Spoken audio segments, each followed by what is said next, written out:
नमस्कार दोस्तों, मैं अध्ययन गांधी अपने YouTube channel study with incel में आपका स्वागत करता हूं। आज हम लोग टॉपिक पढ़ेंगे एलसीएम और एचसीएफ। आप लोग पढ़िए और देखिए, अगर अच्छा लगता है तो लोगों तक पहुंचाइए, सब्सक्राइब करिए, शेयर करिए, जिससे औरों का भी फ़ायदा हो सके। आइए हम लोग चैप्टर पढ़ते हैं।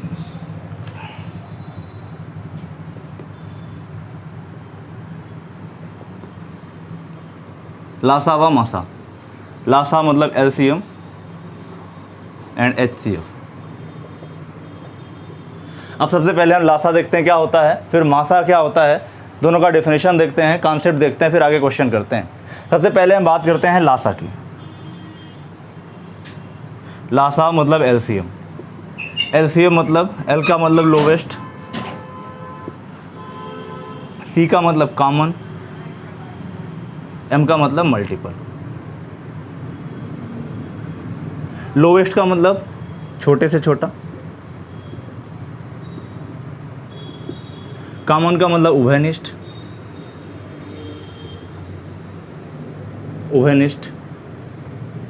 और मल्टीपल का मतलब गुणज। तो हम बात करते हैं लासा का मतलब क्या होता है, लोवेस्ट, कॉमन, मल्टीपल। लोवेस्ट का मतलब छोटे से छोटा, छोटे से छोटा का मतलब क्या है, उससे छोटा कुछ भी नहीं। उभयनिष्ठ का मतलब कॉमन, कॉमन का मतलब जो दोनों में है, और गुणज का मतलब, अब हम गुणज का मतलब समझते हैं तब हमारी समझ में आगे चैप्टर आएगा। अब बात करते हैं हम गुणज की। गुणज जिसको हम मल्टीपल कहते हैं, मल्टीपल। गुणज क्या है, अगर गुणज हमारी समझ में आ रहा है तो लासा आसानी से समझ में आ जाएगा। गुणज की बात करते हैं। गुणज का मतलब क्या होता है, जैसे हम कोई चीज़ लिखते हैं, जैसे यहाँ पे 4 लिखा, 4 का गुणज क्या होगा, आगे गुणज का मतलब गुणा करना है आपको। 4 का गुणज हो गया 8, हो गया 12, हो गया 16, हो गया 24, हो गया 20। ये क्या है, गुणज है।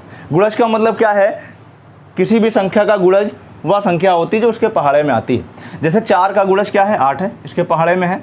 4 का गुणज क्या है, 12 है, इसके पहाड़े में है। 4 का गुणज क्या है, 16 है, इसके पहाड़े में। 4 का गुणज क्या है, 24 है, इसके पहाड़े में है। 4 का गुणज क्या है, 20 है, इसके पहाड़े में है। तो गुणज का मतलब क्या है, किसी भी संख्या गुणज वह होती है जो उसके पहाड़े में आती है। मतलब कोई भी एक ऐसी संख्या जो दी गई संख्या से बड़ी है या बराबर है और उसके पहाड़े में आती है, उससे पूरा पूरा विभाजित हो जाती है, गुणज कहलाती है। तो गुणज क्या है,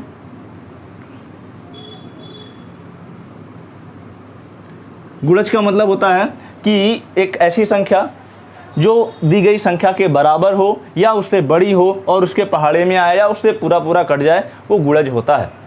और उभयनिष्ठ का मतलब क्या है, कॉमन।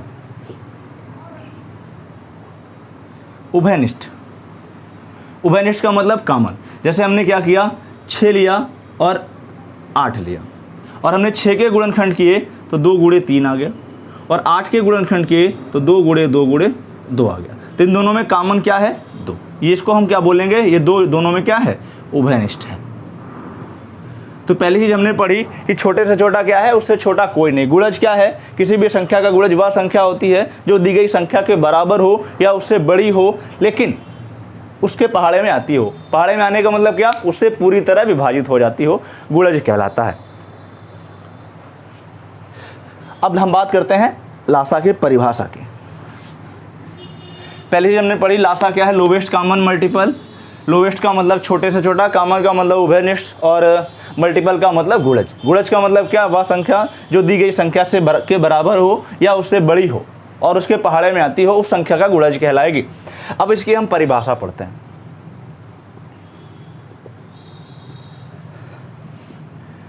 वह छोटी से छोटी संख्या, वह छोटी से छोटी संख्या जो, वह छोटी से छोटी संख्या जो दी गई संख्या से पूरी तरह विभाजित हो जाती है।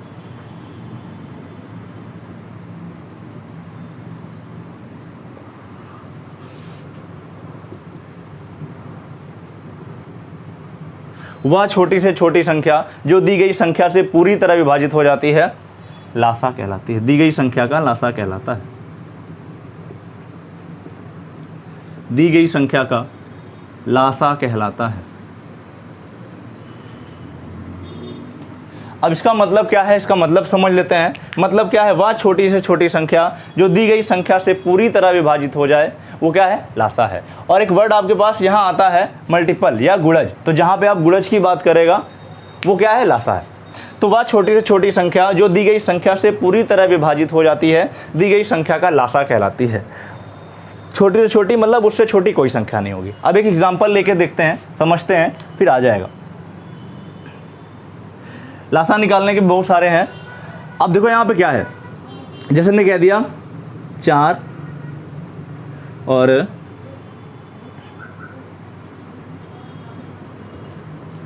12 लिख दिया हमने, और यहाँ पे 16 लिख दिया। हमने कह दिया 12 और 16 का लासा निकालो। तो लासा हमने क्या पढ़ा, वह छोटी से छोटी संख्या जो दी गई संख्या से पूरी तरह विभाजित हो जाती है, दी गई संख्याओं का लासा कहलाती है। दी गई संख्याओं का लासा कहलाती है। अब देखो 12 और 16 का लासा क्या है, तो 12 और 16 का लासा निकालने के बहुत सारे विधि हैं। पहले हम बेसिक कॉन्सेप्ट देखते हैं। हमने 12 के फैक्टर किए, तो 12 के फैक्टर करेंगे तो 2 गुणे 2 गुणे 3, और अगर हम 16 के फैक्टर करते हैं तो 2 गुणे 2 2 गुणे 2, ये हो गए हमारे पास फैक्टर। लासा क्या है, लासा का बेसिक कॉन्सेप्ट यही होता है कि पहले जो मिल रहे हैं सब ले लो, अब जो बच गए हैं उनको भी ले लो।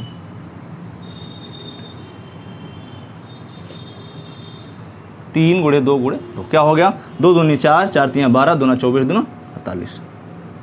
लासा क्या आया इन दोनों का, इन दोनों का लासा आ गया 48। और 48, अब देखो परिभाषा से इसको हम आइडेंटिफाई करते हैं, वह छोटी से छोटी संख्या जो दी गई संख्या से पूरी तरह विभाजित हो जाती है, वो क्या है, दी गई संख्या का लासा कहलाती है। तो देखो 48 क्या है, 48 12 से भी पूरा कट रहा है, 12 चौका 48, और 48 16 से भी पूरा कट रहा है, 16 तिया 48। तो परिभाषा यही कह रही है, वह छोटी से छोटी संख्या जो दी गई संख्याओं से पूरी तरह विभाजित हो जाती है, संख्याओं का लासा कहलाती है। और 12 से 48 पूरी तरह विभाजित हो रहा है, 16 से भी 48 पूरी तरह विभाजित हो रहा है। इसका मतलब 12 और 16 का लासा क्या है, 48 है। 48 से छोटी ऐसी कोई भी संख्या नहीं है जो 12 और 16 से कटेगी। 24 है, 24 12 से कट रही लेकिन 16 से नहीं कट रही। 36 है, 12 से कट रहा है, 16 से नहीं कट रहा है। इसका मतलब क्या है, 48 इन दोनों का लासा है, और 48 ही वह छोटी से छोटी संख्या है जो इन दोनों से पूरी तरह विभाजित हो जाएगी। तो लासा यही है, वह छोटी से छोटी संख्या जो दी गई संख्याओं से पूरी तरह विभाजित हो जाती है, संख्याओं का लासा कहलाती है। और हमेशा दिमाग में रखना है कि लासा जो होगा इन दी गई संख्याओं से कभी छोटा नहीं होगा, इनके बराबर होगा या इनसे बड़ा होगा, कभी भी छोटा नहीं होगा। एक क्वेश्चन और देखते हैं।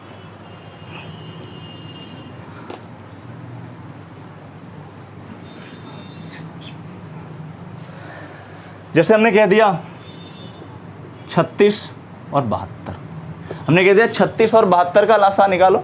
तो जो बेसिक कॉन्सेप्ट है, बेसिक कॉन्सेप्ट आप सीखेंगे तो आगे क्वेश्चंस में मदद करेगा। 36 और 72 का लासा आपको निकालना है। तो सबसे पहले आप 36 को फैक्टर कर दो, 2 गुणे 2, 2 दूनी 4, दूनी 16, 2 दूनी 4, दूनी 8, दूनी 16, दूना 32, 32 ले लिया और 72 ले लिया। 72 में क्या हुआ, 2 दूनी 4, दूनी 8, दूनी 16। 72 को हम तोड़ लेते हैं, 2 3 6, 2 6 12, 2 एकम 2, 2 8 16, 2 9 18, 3 3 9 और 3 एकम 3, 2 दूनी 4, दूनी 8, 24 3 72। तो यहाँ पे क्या है, अगर इसका हम लासा की बात करें तो हमने लासा में बताया क्या है कि जो मिल रहा है पहले दोनों में वो ले लीजिए, उसके बाद जो नहीं मिल रहा है वो भी ले लीजिए। तो ये मिल रहा है हमारे पास, इसको ले लिया, ये मिल रहा है हमारे पास, इसको ले लिया, और ये मिल रहा है हमारे पास, इसको भी ले लिया, और इन दोनों में कुछ नहीं मिल रहा है तो सबको ले लो। 2 गुणे 2 गुणे 3 गुणे 3, तो 2 दूनी 4, दूनी 8, दूनी 16, दूना 32 और गुणे 3 3 9, 9 दूनी 18, 9 3 27, 1 28। ये 288 हमारा क्या हो गया, लासा हो गया, जो 32 से भी कट रहा होगा और 72 से भी कट रहा होगा। इससे छोटी कोई संख्या नहीं होगी जो दोनों से कटेगी। ये हो गया हमारा लासा। तो लासा क्या था, वह छोटी से छोटी संख्या जो दी गई संख्याओं से पूरी तरह विभाजित हो जाती है, क्या कहलाता है, लासा कहलाता है। परिभाषा में थोड़ा सा फर्क होगा, हम आप समझ जाएंगे। पर लासा की परिभाषा क्या थी? वह छोटी से छोटी संख्या जो दी गई संख्याओं से पूरी तरह विभाजित हो जा रही है, दी गई संख्याओं का लासा कहलाएगी। लासा क्या होता है? लासा कभी भी दी गई संख्या से छोटा नहीं होगा, या तो उस संख्या के बराबर होगा या तो उस संख्या से बड़ा होगा। और वर्ड आता है यहाँ पे गुणज। गुणज का मतलब क्या है? पहाड़ा। पहाड़ा का मतलब क्या है? उस संख्या से पूरी तरह कट जाएगा, बड़ा होगा या उसके बराबर होगा और पूरी तरह विभाजित होने वाला होगा, वही क्या होगा? गुणज होगा। तो ये हम लोगों ने लासा पढ़ा। अब मासा की परिभाषा पढ़ते हैं, उसके बाद दोनों को कनेक्ट करके क्वेश्चन करते हैं। मासा मतलब HCF। मासा की डेफिनेशन पढ़ लेते हैं, फिर दोनों कनेक्ट करके क्वेश्चन करते हैं।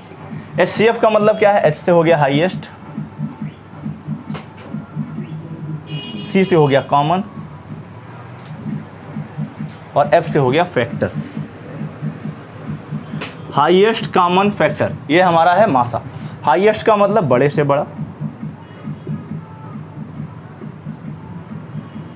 बड़े से बड़ा। कॉमन का मतलब वही उभयनिष्ठ, और फैक्टर का मतलब क्या होता है? गुणनखंड। गुणनखंड। अब यहाँ पे क्या है? लासा में क्या था? छोटे से छोटा उभयनिष्ठ गुणज, और यहाँ पे क्या है? बड़े से बड़ा उभयनिष्ठ गुणनखंड। तो दोनों में फ़र्क यही है, यहाँ पे बड़े से बड़ा है और यहाँ पे क्या है? गुणनखंड है। उसमें गुणज था और यहाँ पे गुणनखंड है। यहाँ पे छोटे से छोटा था और यहाँ पे गुणज था। यहाँ पे बड़े से बड़ा है और यहाँ पे क्या है? गुणनखंड है। दोनों में बस इतना ही फ़र्क है, बड़े से बड़ा और गुणनखंड का। हम लोगों ने गुणज पढ़ा, अब हम लोग गुणनखंड पढ़ेंगे। गुणज हम लोगों ने क्या पढ़ा? जैसे 4 था, 8 हो गया, 12 हो गया, 16 हो गया। 4 दूनी 8, 4 तियाँ 12, 4 चौक 16, इन सबसे बड़ा है और इनके पहाड़े में भी आता है। 4 भी गुणज हो सकता है। 4 को एक बार में करेंगे, 4 एकम 4, मतलब क्या है? ये गुणज है। गुणज क्या होगा? हमेशा दी गई संख्या से के बराबर या उससे बड़ा होगा और उसके पहाड़े में आने वाला होगा या पूरा पूरा विभाजित होने वाला होगा। अब गुणनखंड की बात हम करते हैं तो गुणनखंड, खंड का मतलब पार्ट होता है। नाम में लिखा हुआ है कि पार्ट, गुणन पार्ट मतलब गुणा करने वाला पार्ट, गुणनखंड। तो गुणनखंड है किसी भी चीज़ का खंड क्या होता है? पार्ट क्या होता है? उस संख्या से, उस चीज़ से छोटा होता है। जैसे मान लिया ये मार्कर है, मार्कर का हमने टुकड़ा किया तो इस मार्कर के बराबर नहीं बचेगा, ये टुकड़ा इससे छोटा होगा, ये टुकड़ा भी एक्चुअल मार्कर से छोटा होगा। तो खंड का मतलब छोटा। तो यहाँ पे जैसे मान लिया हमने 9 ले लिया, या हमने यहाँ पे 12 ले लिया, तो 12 ले लिया। जब 12 को हमने तोड़ा तो 2 गुणे 2 गुणे 3 आ गया। तो 12 के गुणनखंड क्या है? 2 गुणे 2 गुणे 3। मतलब क्या है कि इससे छोटा 2 भी है, इससे छोटा 2 भी है और इससे छोटा क्या है? 3 भी है। तो गुणनखंड का मतलब क्या है? किसी भी संख्या का गुणनखंड वो संख्या होती है जो दी गई संख्या के बराबर या उससे छोटी है तथा उससे दी गई संख्या पूरी तरह विभाजित हो जाती है। मतलब गुणज में क्या था कि गुणज में क्या था? जो संख्या दी गई थी उससे संख्या विभाजित होती थी, और गुणनखंड में क्या है? जो संख्या दी गई है वो विभाजित हो रही है। दोनों में फ़र्क इतना सा है, गुणज में क्या था? उस संख्या से आगे वाली संख्या विभाजित होती थी, और गुणनखंड में क्या है? वो संख्या आगे वाली संख्याओं से विभाजित होती है। तो गुणनखंड क्या है? किसी भी संख्या का गुणनखंड वह संख्या है जो उस संख्या के बराबर या उससे छोटी होगी और उससे पूरी तरह विभाजित करने वाली होगी। अब यहाँ पे 12 है, 12 गुणनखंड 2 है, 2 है, 3 है। ये 2 और 2 और 3 तीनों चीज़ें क्या है? 12 को पूरी तरह विभाजित करती हैं, उससे छोटी हैं। तो यहाँ पे क्या है? किसी भी चीज़ का गुणनफल जो गुणनखंड होगा वो दी गई संख्या से बड़ा कभी नहीं होगा, उसके बराबर होगा या उससे छोटा होगा। जैसे 12 का गुणनखंड है तो 12 का गुणनखंड 12 हो सकता है, लेकिन 12 से बड़ा नहीं होगा और 12 से छोटा होगा, और 12 से छोटा वो होगा जिससे 12 पूरी तरह विभाजित हो जाएगा। तो गुणज क्या था? गुणज में दी गई संख्या से गुणज विभाजित होते थे, और यहाँ पे क्या है? संख्या गुणनखंड से विभाजित होती है, वो क्या है? गुणनखंड। दोनों का मतलब इतना है। और बड़े से बड़े का मतलब क्या होता है? उससे बड़ा कुछ भी नहीं। गुणनखंड का मतलब क्या है कि ऐसे पार्ट जिससे दी गई संख्या विभाजित हो जाती है, वही गुणनखंड है। अगर हम परिभाषा पकड़ के चलेंगे तो क्वेश्चन आसानी से हो जाएगा। तो जैसे कि परिभाषा देखते हैं, वह बड़ी से बड़ी संख्या, वह बड़ी से बड़ी संख्या जिससे दी गई संख्याएं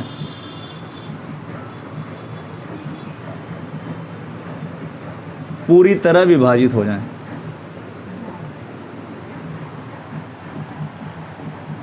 मतलब क्या हुआ? वह बड़ी से बड़ी संख्या जिससे दी गई संख्याएं पूरी तरह विभाजित हो जाती हैं, संख्याओं का मासा कहलाता है। लासा में क्या था? वह छोटी से छोटी संख्या जिससे दी गई संख्याएं पूरी तरह विभाजित हो जाती हैं, वो लासा था। और इसमें क्या है, वह बड़ी से बड़ी संख्या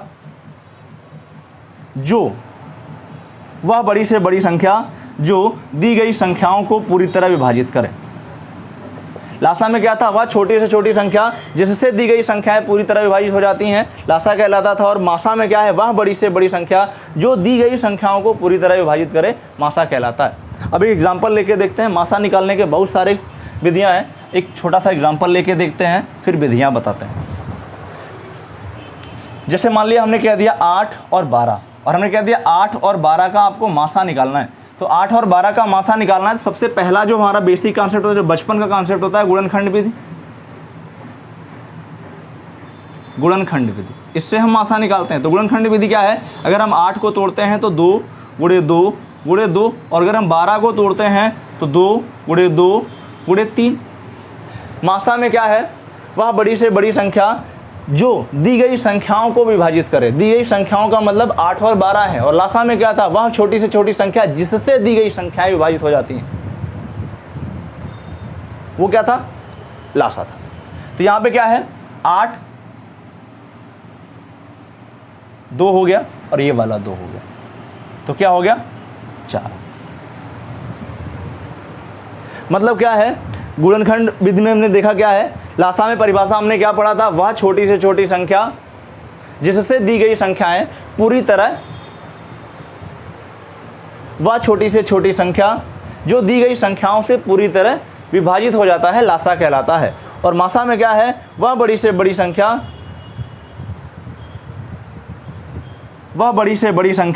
जिससे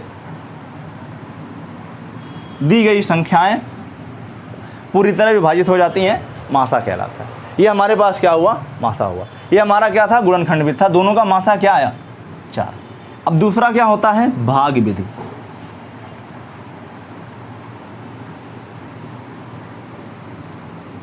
भाग विधि क्या है, 8 और 12 का मासा आपको निकालना है। छोटी संख्या से बड़ी संख्या को भाग दे दीजिए। 8 का नाम 8, 4 12, फिर ये 4, ये वाला 8 यहाँ पे ले आइए, 4 दूनी 8, और ये हमारा क्या है, यही हमारा मासा। ये हमारा भाग विधि हो गया। मतलब पहली चीज़ क्या था, गुणनखंड विधि था, दूसरा क्या था, भाग विधि है। तीसरा मासा निकालने का तरीका क्या है, अंतर विधि। उससे हम डायरेक्ट मासा निकाल सकते हैं, पर थोड़ी सी, जैसे हमने यहाँ पे देखा 8 और 12 को आपको मासा निकालना है, हमने देखा अंतर विधि क्या है। अभी देखा हमने 8 और 12 का मासा आया था 4। तो अगर हम अंतर विधि लें तो 8 और 12 दोनों में डिफरेंस क्या आ रहा है, 4। अभी ये आंसर नहीं है, अभी इसको वेरीफाई करना पड़ेगा। 4 दोनों का अंतर आया है, दोनों का अंतर 4 है। अब देखते हैं क्या है, परिभाषा क्या थी, वह बड़ी से बड़ी संख्या जिससे दी गई संख्याएं पूरी तरह विभाजित हो जाती हैं, मासा कहलाता है। अब ये 4 अंतर आया, अगर 4 से 8 भी विभाजित हो रहा है और 4 से 12 भी विभाजित हो रहा है, इसका मतलब इन दोनों संख्याओं का मासा क्या है, 4 है। तो ये हमारा क्या आ गया, आंसर आ गया। तो ये लासा और मासा की बेसिक परिभाषाएं थी। अब हम कैसे कैसे क्वेश्चन आते हैं उनकी बात हम करते हैं।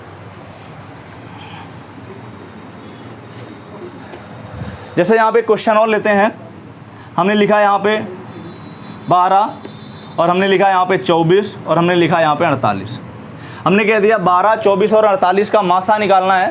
तो 12, 24 और 48 का अगर मासा निकालना है तो आप गुणनखंड विधि ले सकते हो। गुणनखंड विधि क्या है, आप 12 को तोड़ोगे 2 गुणे 2 गुणे 3, 24 को तोड़ोगे 2 गुणे 2 गुणे 2 गुणे 3, 2 दूनी 4 दूनी 8 3 24। आप 48 को तोड़ोगे 2 गुणे 2 गुणे 2 दूनी 4 दूनी 8 दूनी 16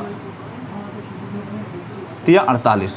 ये हो गया हमारे पास गुणनखंड विधि क्या है। अगर इसका हम मासा निकाल रहे हैं तो मासा क्या है, ये बचा, ये मिला और एक ये मिला हमारे पास 3। तो क्या है, 2 दूनी 4 3 12, 12 मासा आ गया। ये हमने गुणनखंड विधि किया तो 12 मासा आया। अगर यहाँ पे हम भाग विधि से करते हैं तो छोटी संख्या से बड़ी संख्या को भाग करना है।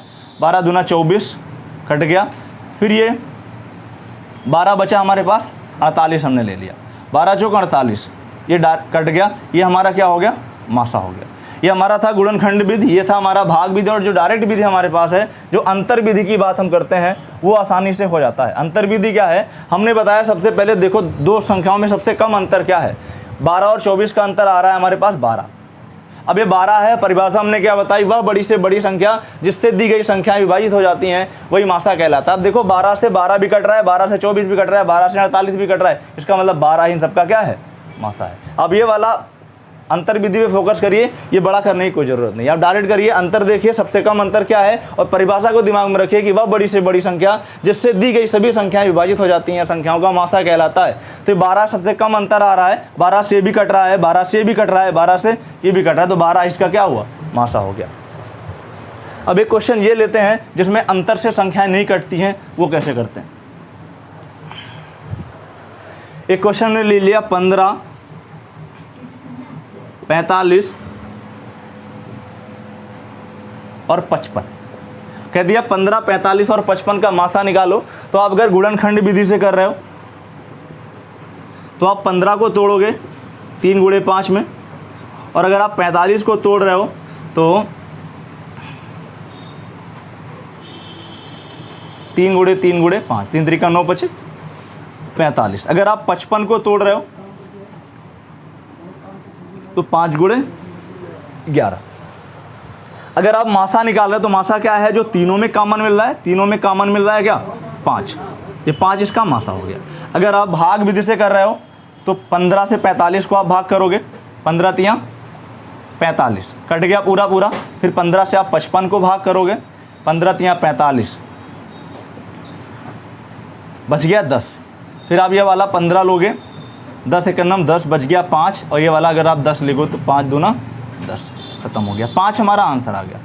हमने देखा, हमने गुणनखंड विधि से किया 5 आया, हमने भाग विधि से किया 5 आया, लेकिन हमको करना क्या है, अंतर विधि यूज करना है। अंतर विधि से कैसे करेंगे ये आप देख लीजिए। अंतर विधि क्या है, सबसे पहले देखना है सबसे कम अंतर क्या है। सबसे कम अंतर आ रहा है 15 और 45 के बीच का 10, और हमने परिभाषा क्या बताई कि वह बड़ी से बड़ी संख्या जिससे दी गई संख्याएं पूरी तरह विभाजित हो जाती हैं संख्याओं का मासा कहलाता है। लेकिन 10 से 15 नहीं कट रहा है, 10 से 45 भी नहीं कट रहा है, 10 से 55 भी नहीं कट रहा है। और हमने एक बात और भी बताई है कि दी गई संख्याओं का मासा कभी भी दी गई संख्याओं से बड़ा नहीं होगा, या तो उसके बराबर होगा या तो उससे छोटा होगा। तो इसका मतलब क्या है कि जो मासा है वो 10 से बड़ा नहीं होगा, जो दी गई संख्याओं का मासा होगा इस अंतर से बड़ा नहीं होगा। आप डायरेक्ट ऑप्शन देख लो कि 10 से बड़ा कोई भी ऑप्शन हो तो उसको हटा दो, 10 से छोटा जो ऑप्शन हो उसको लगा दो। अब यहाँ पे क्या है, 10 बच गया, 10 से तीनों संख्याएं नहीं कट रही हैं। और हमने पढ़ा है गुणनखंड, मासा में क्या पढ़ा है, हाईएस्ट कॉमन फैक्टर, बड़े से बड़ा उभयनिष्ठ गुणनखंड। गुणनखंड का मतलब क्या है, इसको आप तोड़ लो, 2 गुणे 5 में टूटेगा। अब देखो वह बड़ी से बड़ी संख्या, जिसमें 2 और 5 में बड़ा क्या है, 5, 5 से तीनों संख्याएं कट रही हैं, इसका मतलब मासा क्या हो गया, 5 हो गया। ये हो गया हमारा अंतर विधि। तो ये हो गया बेसिक चीज़। पहली चीज़ हमने क्या बताई, लासा में वह छोटी से छोटी संख्या जो दी गई संख्याओं से पूरी तरह विभाजित हो जाता है संख्याओं का लासा कहलाता है। और मासा में हमने क्या बताया, वह बड़ी से बड़ी संख्या जिससे दी गई संख्याएं पूरी तरह विभाजित हो जाती हैं। तो दोनों को परिभाषाएं अगर हमारे दिमाग में हैं तो हम आसानी से क्वेश्चन कर पाएंगे। उसमें क्या था, वह छोटी से छोटी संख्या जिससे, वह छोटी से छोटी संख्या जो दी गई संख्याओं से पूरी तरह विभाजित हो रहा है, लासा था। और मासा में क्या है, वह बड़ी से बड़ी संख्या जिससे दी गई संख्याएं पूरी तरह विभाजित हो रही हैं, मासा कहलाएगा। अब इसके क्वेश्चन कैसे आते हैं वो देख लेते हैं। पहले लासा के क्वेश्चन कैसे आते हैं और मासा के क्वेश्चन कैसे आते हैं। लासा में 2-3 टाइप के क्वेश्चन आते हैं।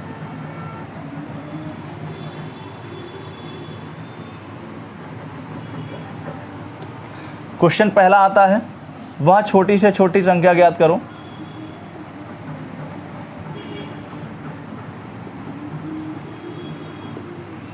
वह छोटी से छोटी संख्या ज्ञात करो,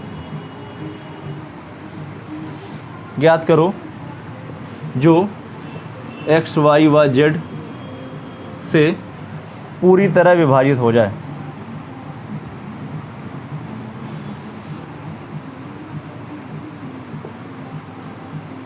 वह छोटी से छोटी संख्या ज्ञात करो जो x, y, z से पूरी तरह विभाजित हो जाए। पहला टाइप ऐसे बनता है।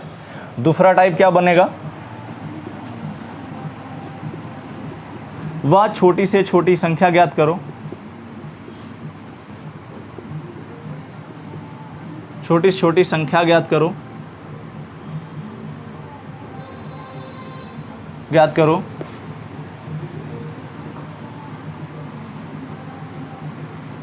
जिसमें एक्स वाई जेड का भाग देने पर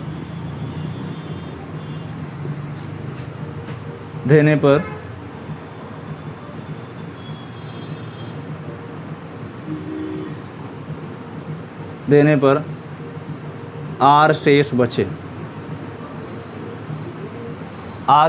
और तीसरा क्वेश्चन क्या है, वह छोटी से छोटी संख्या ज्ञात करो। वह छोटी से छोटी संख्या ज्ञात करो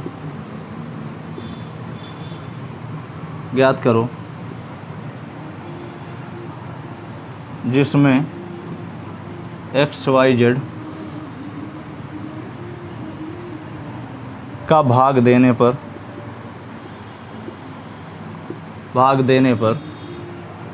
वह छोटी छोटी संख्या ज्ञात करो जिसमें एक्स वाई जेड का भाग देने पर प्रत्येक दशा में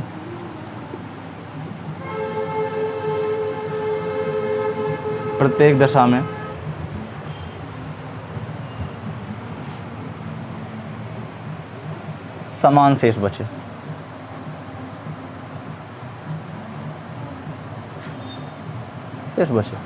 तीन तरह के क्वेश्चन है। तो पहला क्वेश्चन क्या था, वह छोटी छोटी संख्या ज्ञात करो जो एक्स वाई जेड से पूरी तरह विभाजित हो जाए। तो इसका सिंपल सा आंसर है एक्स वाई जेड का लासा। और दूसरा क्या है, वह छोटी से छोटी संख्या ज्ञात करो जिसमें एक्स वाई जेड का भाग देने पर आर शेष बचे। वह छोटी से छोटी संख्या ज्ञात करो जिसमें एक्स वाई जेड का भाग देने पर आर शेष बचे। इसका भी सिंपल सा आंसर है एक्स वाई जेड का लासा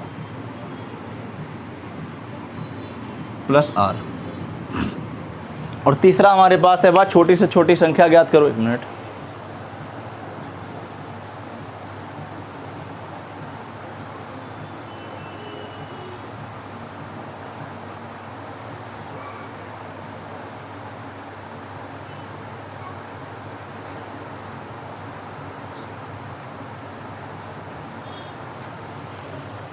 तीसरा है, वह छोटी से छोटी संख्या ज्ञात करो, यह अलग टाइप था, ज्ञात करो जिसमें एक्स वाई जेड का भाग देने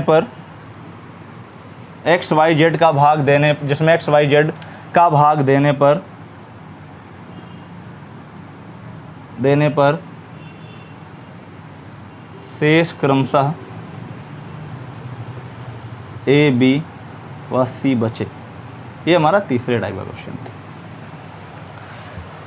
ए बी व सी बचे।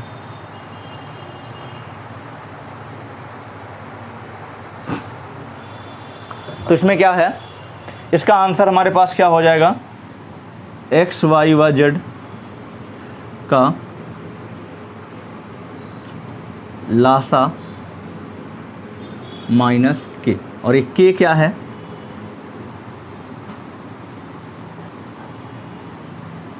एक्स माइनस ए, वाई माइनस बी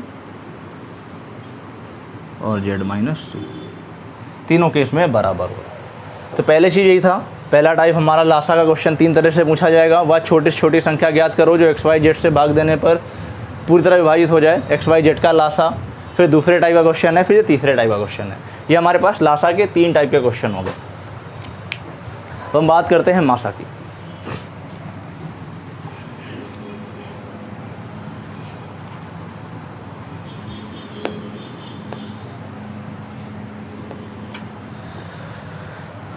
अब हम बात करते हैं मासा की। मासा में 3 तरह के क्वेश्चन भी पूछे जाते हैं। पहला टाइप क्या है, वह बड़ी से बड़ी संख्या ज्ञात करो। वह बड़ी से बड़ी संख्या ज्ञात करो जिससे एक्स वाई व जेड पूरी तरह विभाजित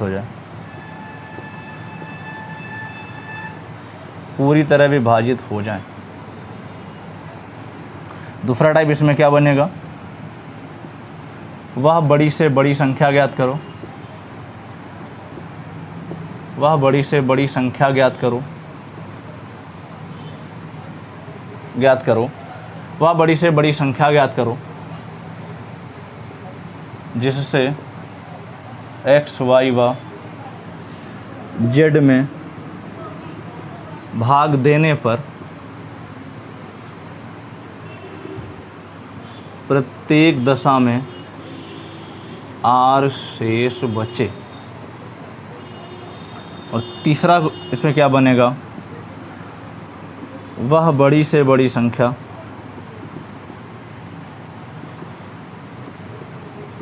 ज्ञात करो जिससे एक्स वाई व जेड में भाग देने पर शेष क्रमशः ए बी व सी बचे। और चौथा इसका क्वेश्चन क्या बनेगा, इम्पॉर्टेंट क्वेश्चन पे बनता है, वह बड़ी से बड़ी संख्या ज्ञात करो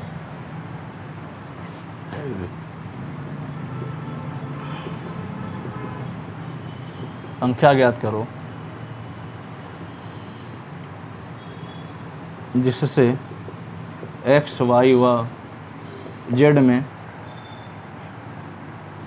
भाग देने पर प्रत्येक दशा में समान शेष बचे।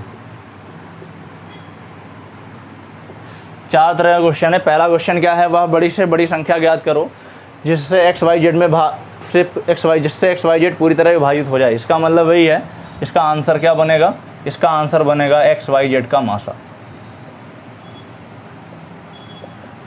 और दूसरा क्वेश्चन क्या है, वह बड़ी से बड़ी संख्या ज्ञात करो जिससे एक्स वाई व जेड में भाग देने पर प्रत्येक दशा में आर शेष बचे। इसका मतलब क्या है, x minus R, Y minus R, Z minus R का मासा। और तीसरा क्वेश्चन क्या है, वह बड़ी से बड़ी संख्या ज्ञात करो जिससे एक्स वाई जेड में भाग देने पर शेष क्रमशः ए बी व सी बचे। इसका मतलब क्या, इसका आंसर क्या बनेगा, x minus a comma y minus b comma z minus c का मासा। और चौथा क्वेश्चन क्या है, इंपॉर्टेंट क्वेश्चन बनता है इस पे, वह बड़ी से बड़ी संख्या ज्ञात करो जिससे एक्स वाई व जेड में भाग देने पर प्रत्येक दशा में समान शेष बचे। समान शेष बचेगा मतलब उस समय वही शेष बचना चाहिए। इसका क्या है, x minus Y comma y minus z, x minus Y comma y minus Z comma z minus x का मासा। और ये जो मॉड लगा, इसका मॉड का मतलब क्या है, आंसर प्लस में आया माइनस में है, बाहर हमेशा प्लस में ही आएगा। तो इसमें चार तरह के क्वेश्चन है और जो हमारा पेपर में क्वेश्चन पूछा जाने वाला है, ज़्यादातर नीचे वाले चौथा पॉइंट पूछा जाता है कि वह बड़ी से बड़ी संख्या ज्ञात करो जिससे एक्स वाई व जेड में भाग देने पर प्रत्येक दशा में समान शेष बचे। तो इस कंडीशन में हम क्या करते हैं कि X minus Y mod of X minus Y comma mod of Y minus Z comma mod of Z minus x का मासा। मॉड का मतलब क्या है, माइनस करने पे हमारा माइनस में आंसर आ रहा है या प्लस में आ रहा है, मॉड से हटाएंगे तो बाहर क्या आएगा, पॉजिटिव ही आएगा। तो ये हमारे मासा में चार तरह के क्वेश्चन पूछे जाते हैं। आप अगर ये दिमाग में है तो आपको रटने की कोई ज़रूरत नहीं है, आप ये देख लेंगे पूरा टॉपिक मासा का आसानी से क्लियर हो जाएगा। तो हमने पढ़ा पहले लासा की परिभाषा, फिर हमने पढ़ा मासा की परिभाषा, फिर हमने पढ़ा गुणज और गुणनखंड जो भी दोनों का मेन कॉन्सेप्ट है, फिर हमने दोनों तरह के क्वेश्चन पढ़े। लासा में क्या हमने पढ़ा, वह छोटी से छोटी संख्या जो दी गई संख्याओं से पूरी तरह विभाजित हो जाएगा, लासा कहलाएगा। छोटी से छोटी संख्या जो दी गई संख्याओं से, उसमें क्या था, जो दी गई संख्याएं उससे पूरा विभाजित हो जाएगा। और मासा में क्या था, वह बड़ी से बड़ी संख्या जिससे दी गई संख्याएं पूरी तरह विभाजित हो जाएंगी, वो मासा कहलाएगा। लासा में क्या था, गुणज। गुणज का मतलब क्या है, गुणज हमेशा दी गई संख्या से बड़ा होगा या उसके बराबर होगा और उसके पहाड़े में आने वाला होगा या उससे पूरी तरह विभाजित होने वाला होगा। किसी भी संख्या का गुणज दी गई संख्या से छोटा नहीं होता है। और गुणनखंड में क्या था कि किसी भी संख्या गुणनखंड दी गई संख्या के बराबर या उससे छोटा होगा। किसी भी संख्या का गुणनखंड दी गई संख्या से अधिक नहीं होगा और गुणनखंड से दी गई संख्या पूरी तरह विभाजित हो जाएगी। तो जहाँ पे लासा की बात आएगा वहाँ पे हम गुणज का कॉन्सेप्ट यूज करेंगे, जहाँ पे मासा की बात आएगी वहाँ पे हम गुणनखंड का कॉन्सेप्ट यूज करेंगे। और हमेशा दिमाग में रखना है कि जो गुणज है वो कभी भी संख्या से छोटा नहीं होगा और जो गुणनखंड है वो कभी भी संख्या से बड़ा नहीं होगा। ये हुआ। अब आते हैं आगे।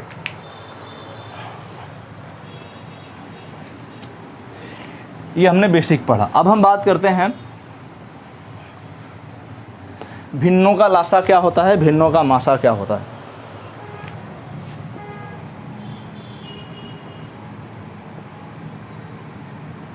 भिन्नों का लासा व मासा एकदम आसान सा है। आपको भिन्न पता है, भिन्न क्या होती है, भिन्न के बारे में सबको पता है। ये ऊपर अंश होता है, नीचे हर होता है। मतलब क्या हुआ, अंश और हर के अनुपात को हम भिन्न कहते हैं। अपर पार्ट क्या होता है, अंश कहलाता है, जिसको हम न्यूमरेटर कहते हैं, और जो लोअर पार्ट होता है वो डिनोमिनेटर कहलाता है, जिसको हम हर कहते हैं। अंश और हर के अनुपात को हम भिन्न कहते हैं। इनका लासा या मासा कैसे निकालते हैं, इनकी बात करते हैं। पहले फार्मूला लिख लेते हैं, फिर समझेंगे, आसानी से आ जाएगा। भिन्नों का लासा, फार्मूला क्या है, अंशों का लासा बटे हरों का मासा। और दूसरा क्या है, भिन्नों का मासा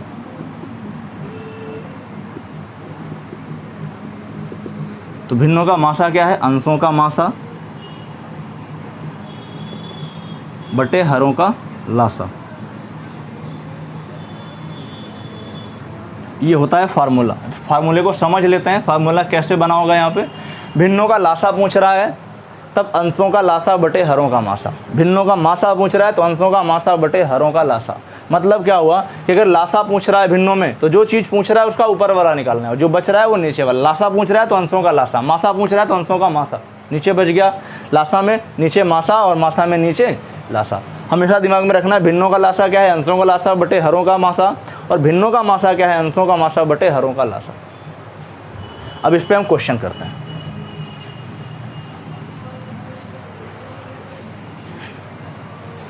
अब जैसे हमारे पास क्वेश्चन कह रहा है कि 4/9 और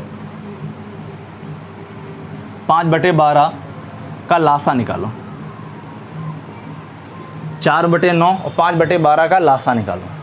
तो इसमें लासा निकालना है, तो हमने पढ़ा है कि लासा निकालना है भिन्न है, क्योंकि यहाँ पे अंश है और हर है, यहाँ भी अंश है हर है, भिन्न है, भिन्नों का लासा निकालना है। तो लासा निकालने के बाद हमने क्या पढ़ा है कि जो चीज़ पूछता है, लासा पूछ रहा है तो ऊपर वाले का लासा, ऊपर वाले का लासा मतलब अंशों का लासा। तो 4 और 5 का लासा क्या होगा, 4 और 5 का अगर हम लासा निकाल रहे हैं तो दोनों क्या है, एक दूसरे से कटने वाली संख्या है, नहीं, कुछ भी गुणनखंड कॉमन नहीं है, इसका मतलब दोनों का लासा क्या हो जाएगा, 20। तो लासा हो गया, तो यहाँ पे क्या बनेगा, 4 व 5 का लासा, और यहाँ पे क्या बच जाएगा, 9 व 12 का मासा। तो लासा अगर हम 4 और 5 का लासा ले रहे हैं तो 4 और 5 का लासा आ रहा है 20। और अगर हम मासा की बात करें 9 और 12 का, तो हमको पता है, हमने गुणनखंड विधि पढ़ी है, हमने भाग विधि पढ़ी है, हमने अंतर विधि पढ़ी है, तो तीनों से हमारा मासा सेम निकलेगा। लेकिन हम यूज क्या करते हैं, अंतर विधि। अंतर विधि क्या है कि दोनों का अंतर ले लो, तो 9 और 12 का अंतर आ रहा है 3। और मासा की परिभाषा हमने क्या पढ़ी है, वह बड़ी से बड़ी संख्या जिससे दी गई संख्या पूरी तरह विभाजित हो जाती है, मासा कहलाता है। तो दोनों का अंतर हमने निकाला 3। अंतर जब 3 निकाला तो हमने देखा कि 3 से 9 भी विभाजित हो रहा है और 3 से 12 भी विभाजित हो रहा है। इसका मतलब दोनों का मासा क्या है, 3। तो हमारा आंसर क्या आ गया, 4/9 और 5/12 का लासा 20/3। ये हो गया हमारे पास इसका आंसर। अब हम एक मासा का क्वेश्चन पढ़ लेते हैं।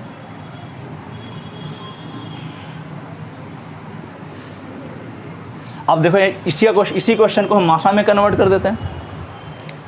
जैसे कह दिया 4/9 और 5/12 का मासा निकालो।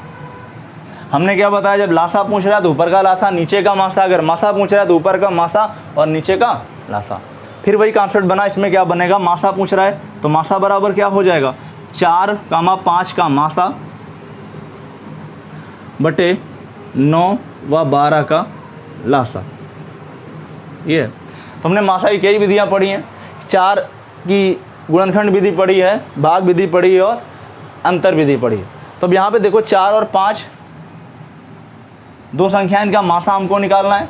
तो यहाँ पे देखो ना 4 और 5, अगर हम 4 के गुणनखंड कर रहे हैं तो 2 × 2 हो रहा है, और अगर हम 5 के गुणनखंड कर रहे हैं तो 5 × 1 हो रहा है।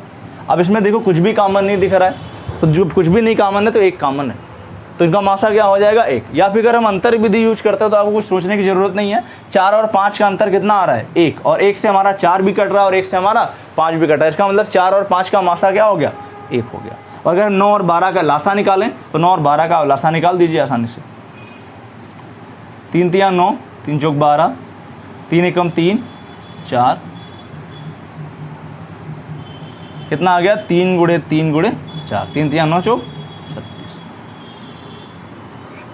अगर आपको लासा और मासा की परिभाषा क्लियर है तो आपको कुछ करना ही नहीं है। लासा में क्या है, लासा में हमने पढ़ा है वह छोटी से छोटी संख्या जो दी गई संख्याओं से पूरी तरह विभाजित हो जाती है, लासा कहलाती है। 9 और 12 का लासा 36 आया, 36 9 से विभाजित हो रहा है और 36 12 से विभाजित हो रहा है। 36 से छोटी ऐसी कोई भी संख्या नहीं है जो 9 और 12 दोनों से विभाजित हो।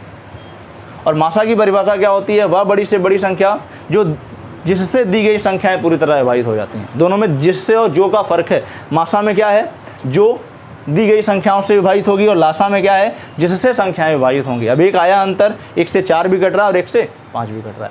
ये हो गया हमारा भिन्नों का लासा और मासा। इसके बाद हम पढ़ते हैं दशमलव का लासा और मासा क्या होता है। दशमलव का लासा और मासा,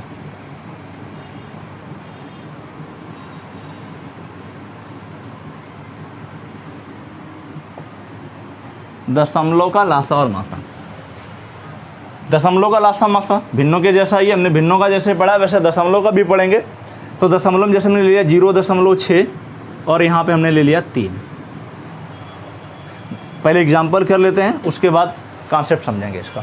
0.6 और 3 का लासा निकालो। 0.6 और 3 का लासा निकालो। अब यहाँ पे हमने देखा है कि 0.6 को हम 6/10 लिख सकते हैं और यहाँ पे 3 को हम 3/1 लिख सकते हैं। अब ये हमारा पुराना क्वेश्चन बन गया कि भिन्न वाला क्वेश्चन। और भिन्न का लासा मासा कैसे निकालते हैं ये हमको पता है। अगर इसको हम जैसे हमने भिन्न का लासा निकाला, भिन्न का मासा निकाला, वैसे निकालें और फिर वेरीफाई करें तो देखो सही आ रहा है कि गलत आ रहा है। अगर यहाँ पे क्या है, लासा निकालना है। लासा में क्या होता है कि भिन्नों में क्या होता है, अंशों का लासा और हरों का मासा।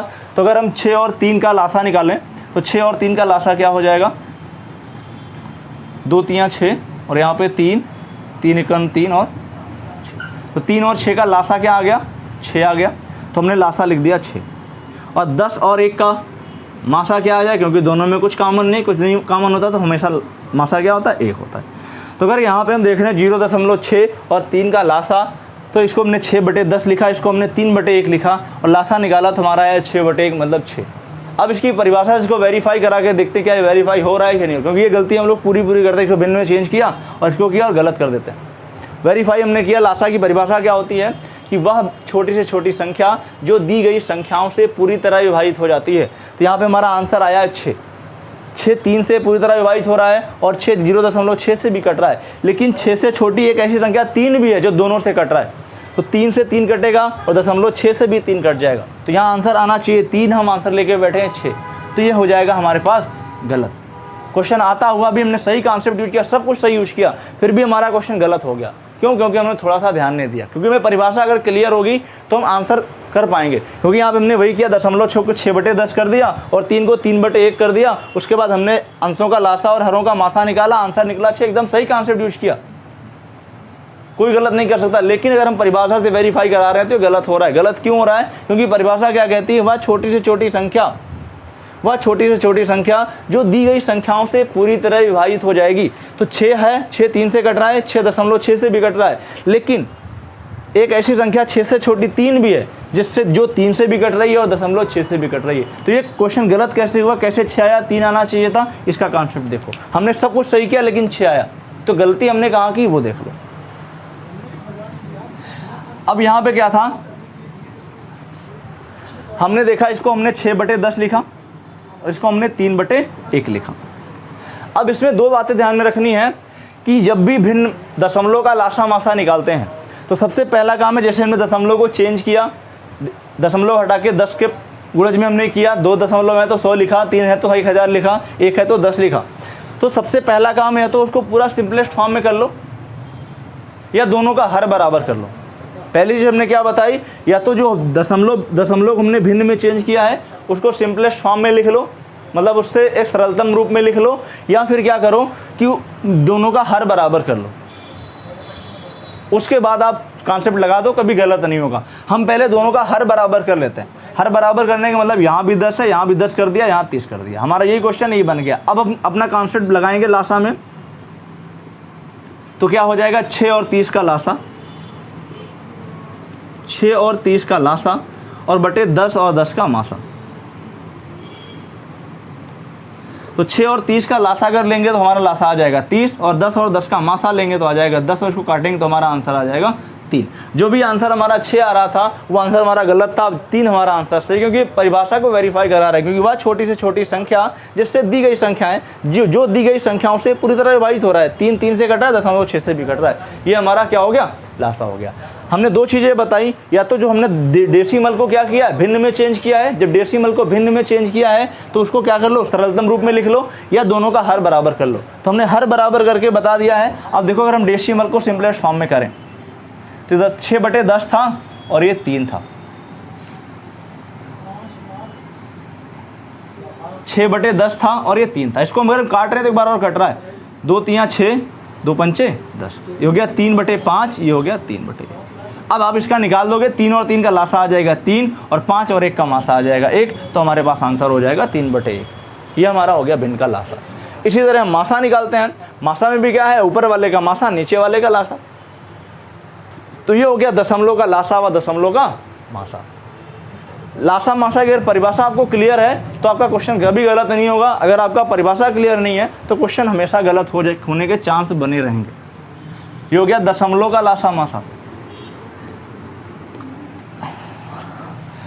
अब हम एक चीज़ और देखते हैं, लासा और मासा में अंतर।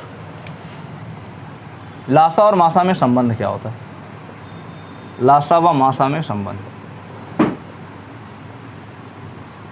लासा और मासा में संबंध। लासा क्या है, मासा क्या है, अभी हम पढ़ चुके हैं। लासा क्या है, वह छोटी छोटी संख्या जिससे वह छोटी छोटी संख्या जो दी गई संख्याओं से पूरी तरह विभाजित हो जाता है, लासा कहलाता है। और मासा क्या है, वह बड़ी से बड़ी संख्या जिससे दी गई संख्याएं पूरी तरह विभाजित हो जाती है, मासा कहलाता है। दोनों में संबंध क्या है इसको देख लेते हैं। जैसे हमने लिया एक संख्या 8, एक संख्या लिया 12। अगर हमने 8 और 12 का लासा निकाला, तो अगर 8 और 12 का लासा निकाल रहे हैं, 2 चौके 8, 2 छक 12, 2 दूनी 4, 2 तियाँ 6, 2 और 3, 3 दूनी 6, दूनी 12, दूना 24, लासा आ गया 24। और अगर यहाँ पे हम मासा निकाल रहे हैं, मासा की अंतर भी हमको पता है, दोनों का अंतर लिया, दोनों का अंतर आया 4, और 4 से 8 भी कट रहा है, 4 से 12 भी कट रहा है, इसका मतलब मासा हो गया 4। हमारे पास 2 संख्याएँ थी 8 और 12, लासा निकाला हमने 24 और 4। अब यहाँ पे हम देख रहे हैं 8 और 12 का गुणा देख लें। यहाँ पे 8 और 12 गुणा करने पे क्या आ रहा है, 12 × 96। और अगर हम मासा और लासा गुणा कर रहे हैं 24 × 4, फिर भी क्या आ रहा है 96। मतलब अगर हम दोनों संख्याओं का आपस में गुणा कर रहे हैं फिर भी 96 आ रहा है, लासा और मासा का गुणा कर रहे हैं फिर भी 96 आ रहा है। इसका मतलब क्या है, अगर दोनों संख्याओं का गुणा करेंगे और लासा मासा गुणा करेंगे तो दोनों गुणनफल आपस में क्या होगा, बराबर होगा। तो सही हमारा रिलेशन बनेगा कि लासा गुणे मासा बराबर, लासा गुणे मासा बराबर दोनों संख्याओं का गुणनफल।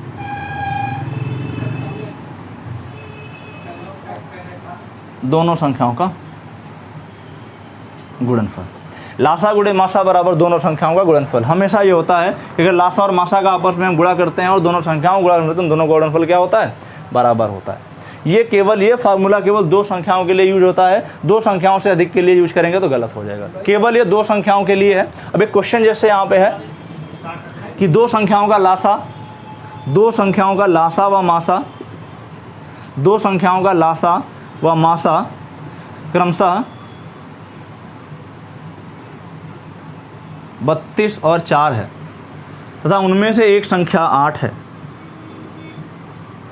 उनमें से एक संख्या 8 है तो दूसरी संख्या बताओ। तो आप इसी में रख दीजिए, लासा क्या था 32 था, मासा क्या था 4 था, एक संख्या 8 थी, दूसरी संख्या निकालनी थी। बस आप इसको ले आइए इधर, 8 × 32, दूसरी संख्या हो जाएगी 16। मतलब कोई भी क्वेश्चन आएगा यहाँ पे 2 संख्याओं में एक दे दिया, लासा दे दिया, मासा दे दिया, एक संख्या दे दिया, दूसरी पूछ लिया, या कोई 2 संख्याएं दे दी, लासा मासा में कुछ एक दे के पूछ लिया, तो ये हो जाएगा हमारे पास। तो ये लासा मासा का बेसिक कॉन्सेप्ट हो गया था। अब 1-2 क्वेश्चन करते हैं, 1-2 क्वेश्चन करते हैं तो आसानी से क्लियर होगा कुछ।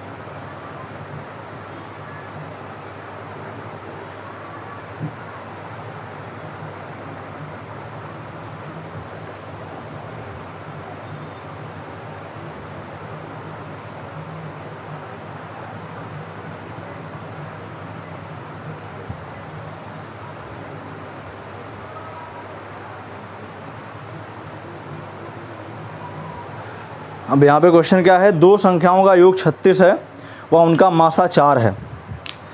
क्वेश्चन यहाँ पे एक लिखते हैं, दो संख्याओं का योग,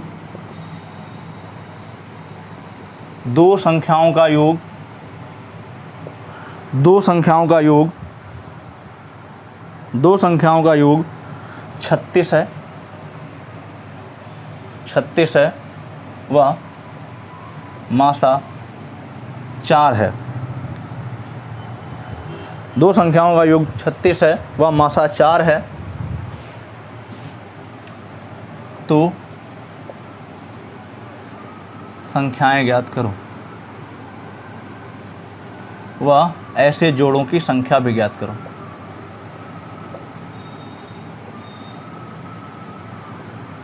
संख्या भी ज्ञात करो। ये हमारे पास क्वेश्चन है, दो संख्याओं का योग 36 है वह मासा 4 है, तो संख्याओं का योग, तो संख्याएं ज्ञात करो व ऐसे संख्याओं की जोड़ों की संख्या ज्ञात करो।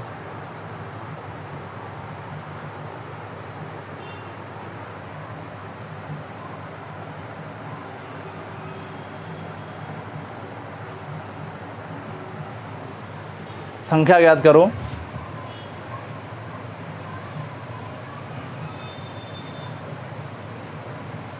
संख्या वाला बाद में करते हैं, जोड़ों की संख्या ज्ञात करते हैं।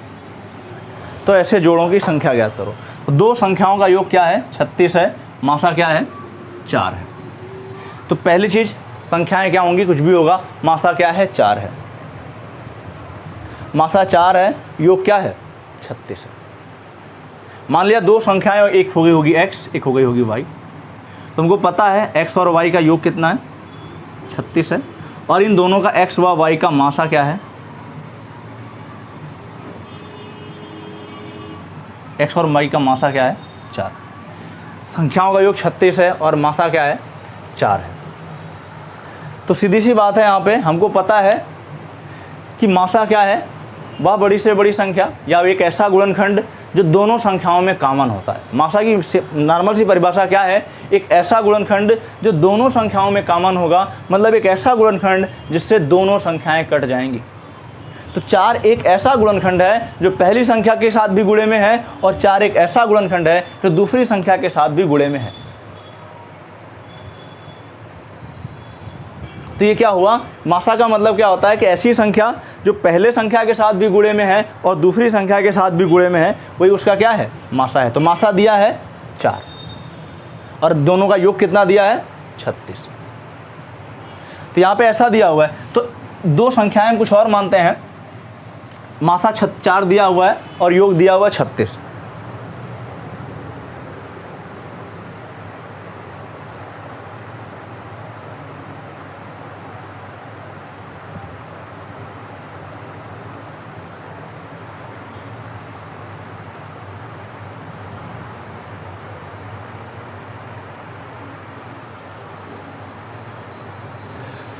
तो यहाँ पे देखो क्या है, दो संख्याओं का योग 36 है, मासा 4 है।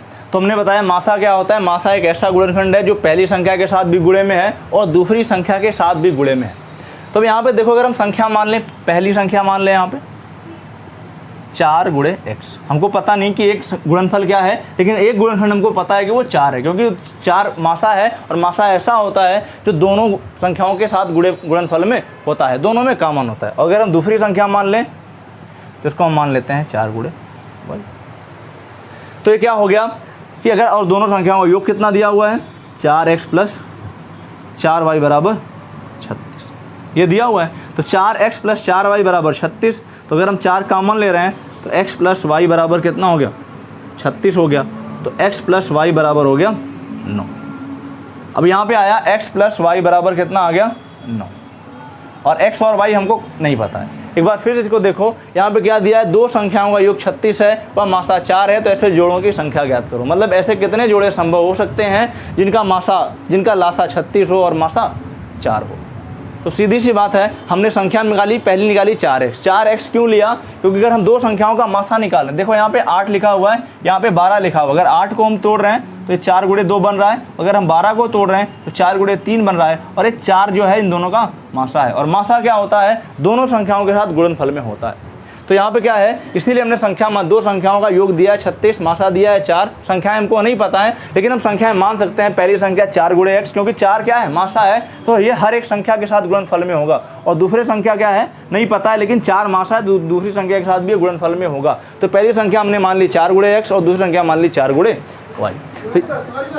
तो 4x और योग दिया है 4x प्लस 4y बराबर क्या, 36। अब दोनों को हमने कॉमन लिया, 4x प्लस वाई बराबर आ गया 9। अब x प्लस वाई बराबर 9 आ गया, तो यहाँ पे कितनी ऐसी संख्याएं हैं जिनको जोड़ने पे 9 आता है।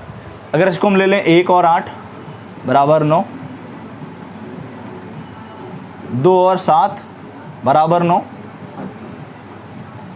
3 और 6 बराबर 9, और 4 और 5 बराबर 9। बस फिर यहाँ से आएगा हमारे पास 5 4 6 3, ये उल्टा हुआ। अब यहाँ पे 4 कंडीशन ऐसी बन रही हैं जिनका योग करने पे 9 आ रहा है। क्वेश्चन ये है कि दो संख्याओं का योग 36 है, मासा 4 है, ऐसे जोड़ों की संख्या। तो हमने देखा कि अगर हमको हल किया हमने तो दोनों का योग आया 9। 9 कितनी कंडीशन पे आ रहा है, 1 प्लस 8 करने पे 9 आ रहा है, 2 प्लस 7 करने पे 9 आ रहा है, 3 प्लस 6 करने पे 9 आ रहा है, 4 प्लस 5 करने पे 9 आ रहा है। लेकिन यहाँ पे देखो 3 और 6 हैं, 3 और 6 को अगर हम लेते हैं तो 3 और 6 दो ऐसी संख्याएं जो आपस में कॉमन है। इनमें से 3 गुणनखंड कॉमन है, तो वो संख्या हमको हटा देनी है जो जिनमें से कुछ आपस में कटने वाली हो। तो 3 और 6 हमको नहीं लेना है। कितने जोड़े बन गए, 1 2 और 3। तो इसके जोड़े कितने संभव हैं, 3। हमेशा दिमाग में रखना, जब भी जोड़ों की बात करेगा तो जो ऐसा कॉम्बिनेशन जब दिखेगी 3 और 6 या 4 और 8, मतलब दोनों आपस में विभाजित होने वाली संख्याएँ दिखें, तो उसको हमको काउंट नहीं करना है, बाकी को काउंट कर लेना है। अब एक डाउट दिमाग में होगा कि एक बन गया जोड़ा 1 और 8, दूसरा बन गया 2 और 7, तीसरा बन गया 4 और 5, 3 जोड़े बन गए। किसी के दिमाग में ये भी आएगा कि 8 और 1 भी एक जोड़ा हो सकता है, 7 और 2 भी एक जोड़ा हो सकता है, 5 और 4 भी एक जोड़ा हो सकता है। तो ऑप्शन में आपको 6 ऑप्शन भी मिलेगा कि 1 2 3 4 5 6, लेकिन ये नहीं है, 6 नहीं है। केवल कितने जोड़े होंगे, 1 2 और 3।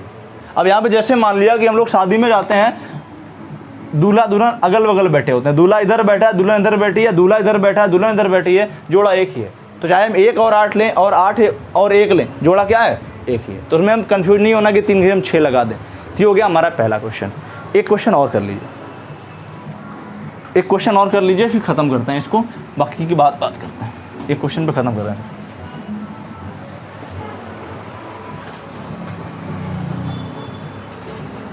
एक क्वेश्चन लिखा हुआ है, 4 संख्याओं का लासा 117, 4 संख्याओं का लासा 117, 4 संख्याओं का लासा 117, 4 संख्याओं का लासा 117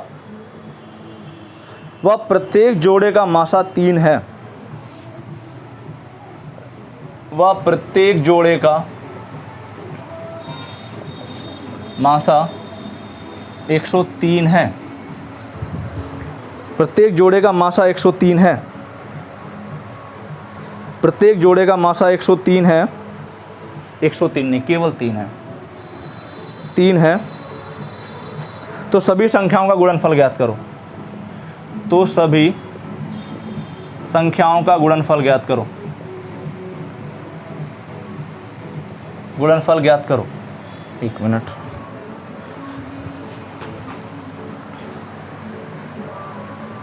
अब यहाँ पे क्वेश्चन क्या है कि 4 संख्याओं का लासा 117 है व प्रत्येक जोड़े का मासा 3 है, तो सभी संख्याओं का गुणनफल ज्ञात करो।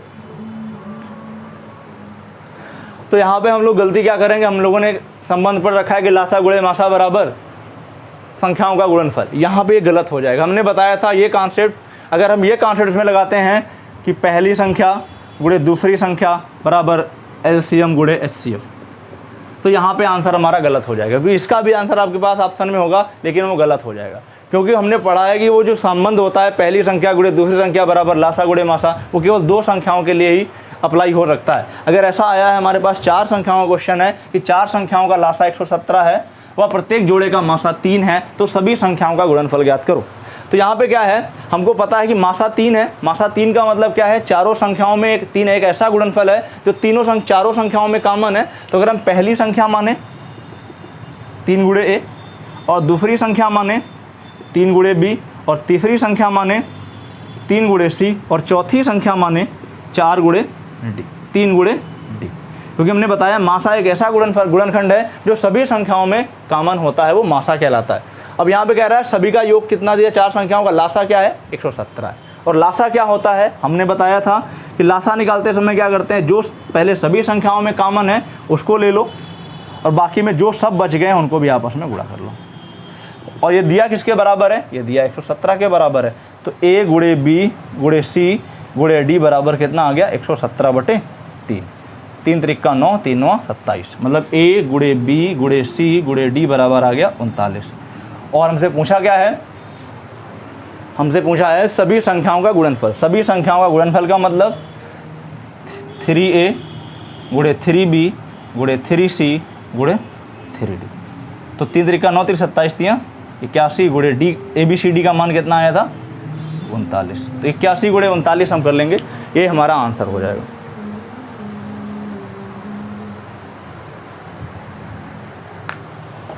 इसका गुणा करेंगे तो 3159 आ जाएगा। ये हो गया हमारा टॉपिक। आप इसको पढ़िए, अधिक से अधिक शेयर करिए, ज़्यादा से ज़्यादा लोगों तक पहुंचाइए, जिससे कि आपके साथ साथ औरों का भी फ़ायदा हो और हमारा चैनल भी आगे बढ़े। धन्यवाद।